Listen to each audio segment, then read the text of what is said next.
नमस्कार, मैं हूं राकेश उपाध्याय और आप देख रहे हैं लाइव इंडिया। देश की 67% आबादी का सवाल है रोटी की सियासत। राशन की गारंटी बस कानून कुछ दिनों की बात है। लोकसभा ने फूड बिल पर मुहर लगा दी और इंतजार है कि कब राज्यसभा खाद्य सुरक्षा अध्यादेश को मंजूरी देगी और एक कानून की शक्ल ले लेगा।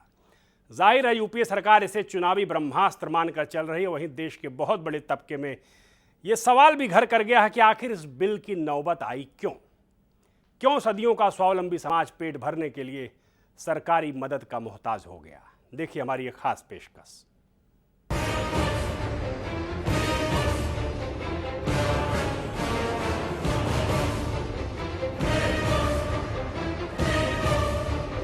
सवाल ये नहीं कि क्या हम ये कर सकते हैं या नहीं, हमें ये करना ही है। 16 साल में कितने गरीब और बड़े हैं कि घटे हैं? हमें इसके लिए साधन जुटने ही होंगे। आप अपने स्वयं के वायदे पूरे आपको तो क्षमा मांगनी चाहिए थी देश से। फूड सिक्योरिटी बिल लोकसभा में तमाम बहस के बीच पारित हो गया, लेकिन चुनौती इस बात की है कि सूरसा की तरह रोज बढ़ते भूखे पेट का दायरा भरने के लिए सस्ता राशन आखिर कहां से आएगा, जबकि ऊंची अट्टालिकाओं, औद्योगिक विकास और सरपट तेज महाराजमार्ग यानी एक्सप्रेस हाईवे के नाम पर रोज खेती की जमीन हड़पी जा रही है।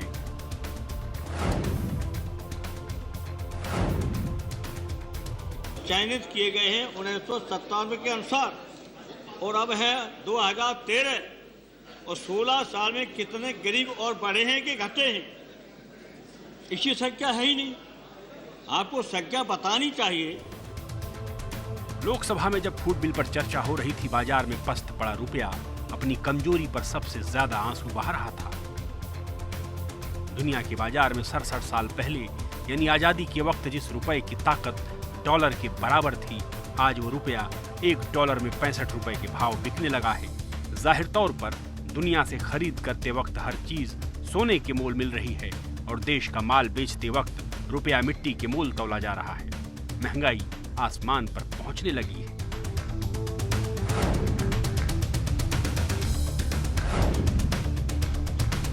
ये सवाल साधनों का नहीं, हमें इसके लिए साधन जुटने ही होंगे। सवाल ये नहीं कि क्या हम ये कर सकते हैं या नहीं, हमें ये करना ही है। इस बीच खेती, गांव और किसान बदहाली और कंगाली की कगार पर या तो खुदकुशी के रास्ते पर तेजी से बढ़ रहे हैं या खेती छोड़कर शहरों और कस्बों में 2 जून की रोटी के लिए मारे मारे फिर रहे हैं। आप अपने स्वयं के वायदे को वायलेट कर रहे हैं। आपको तो क्षमा मांगनी चाहिए थी देश से कि भाइयों बहनों देशवासियों, हम नहीं कर सके। हमने कहा था, जरूर कोशिश की, मगर नहीं कर सके। मगर आप कह रहे हैं कि नहीं, हमने करके दिखा दिया। क्या करके दिखाया? माना कि सरकार और संसद की नीयत सही है।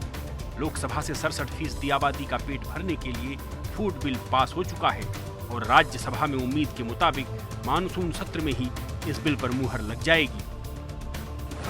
लेकिन सवाल उस समूची व्यवस्था और तंत्र पर खड़ा है जिसने चंद सैकड़ा अरबपतियों और करोड़पतियों के मुकाबले देश में आजादी के बीते 67 साल में गरीबी और मुफलिसी का आलम बेतहाशा बढ़ा दिया है।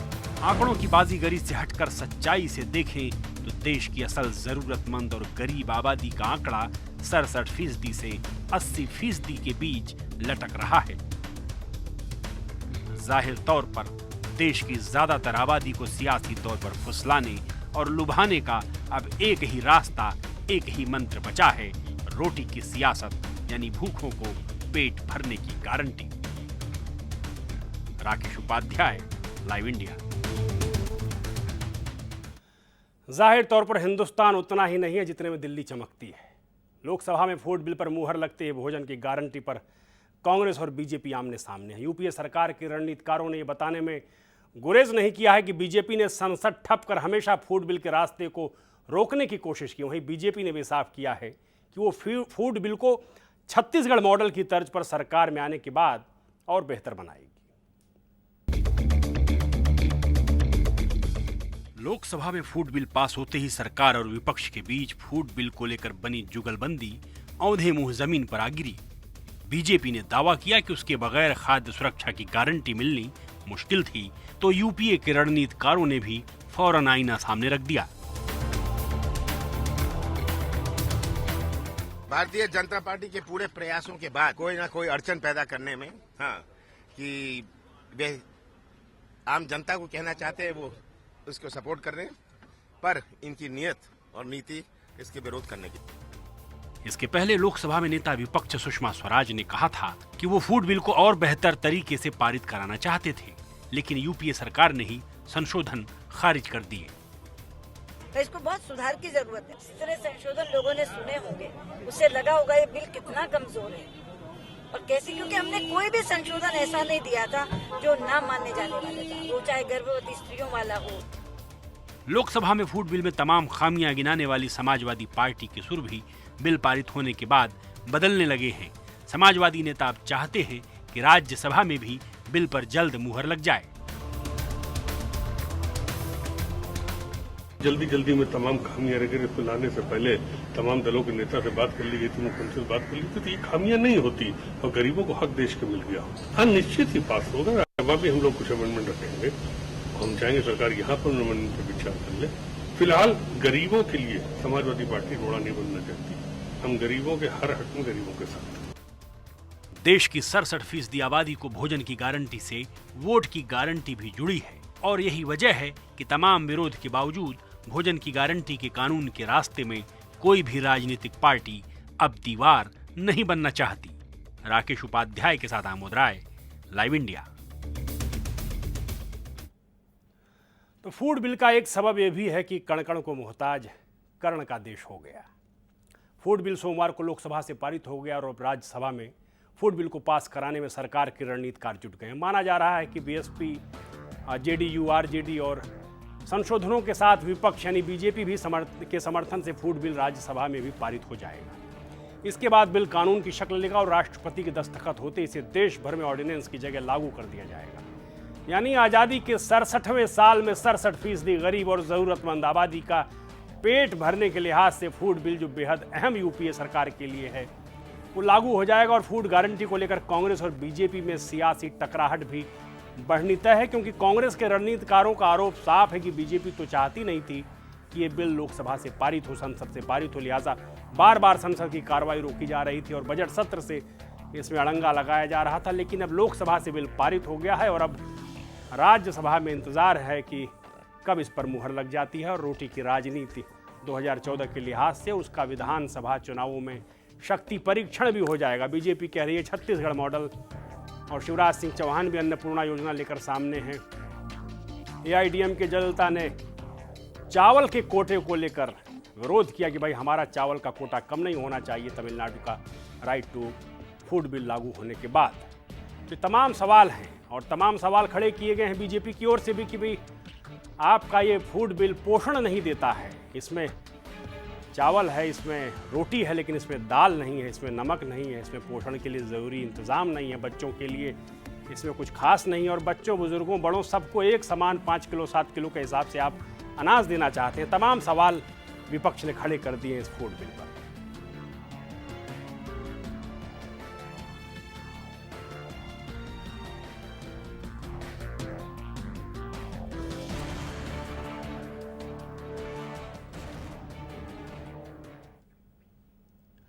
तो राज्यसभा में फूड बिल इसी हफ्ते पेश हो जाएगा, क्योंकि 6 सितंबर तक संसद चलनी है।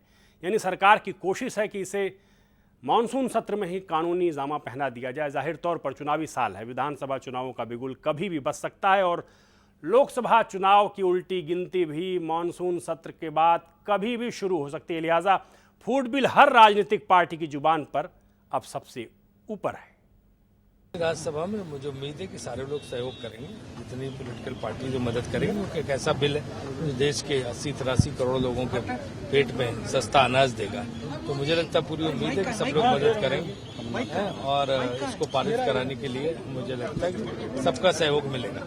फूड सिक्योरिटी बिल को और प्रभावी बनाने के लिए बीजेपी की ओर से संशोधन आए थे, उसको सरकार ने नहीं माना।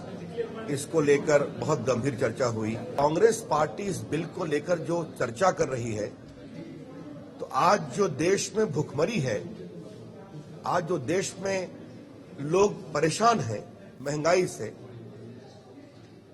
अर्थव्यवस्था की कुव्यवस्था से, तो इसके लिए जिम्मेवार कांग्रेस पार्टी है, जो पिछले 67 साल में लगभग कोई 58-59 साल केंद्र में उसने शासन किया है। आने वाले चुनाव में क्या होगा क्या नहीं, ये समय बताएगा, लेकिन आज देश की हालात ऐसी है और उनके लिए जिम्मेदार प्रधानमंत्री है।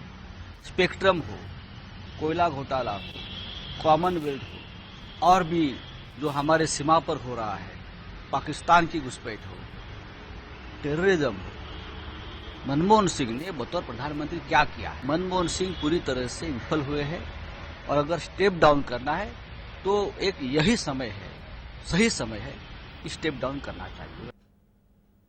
और अब आपको सुनाते हैं लोकसभा में कल कैसी बहस हुई थी। कांग्रेस अध्यक्ष सोनिया गांधी ने बीमारी के बावजूद, बुखार के बावजूद हिस्सा लिया था बहस में और साफ कहा था कि सवाल साधनों का नहीं है, चाहे जैसे भी हो, देश को फूड बिल की जरूरत है और इसे कानूनी शक्ल देनी है। वहीं बीजेपी और तमाम सियासी पार्टियों ने फूड बिल की कमियां गिनाई थी। क्या कहा था नेताओं ने, वो सुना देते हैं एक बार आपको।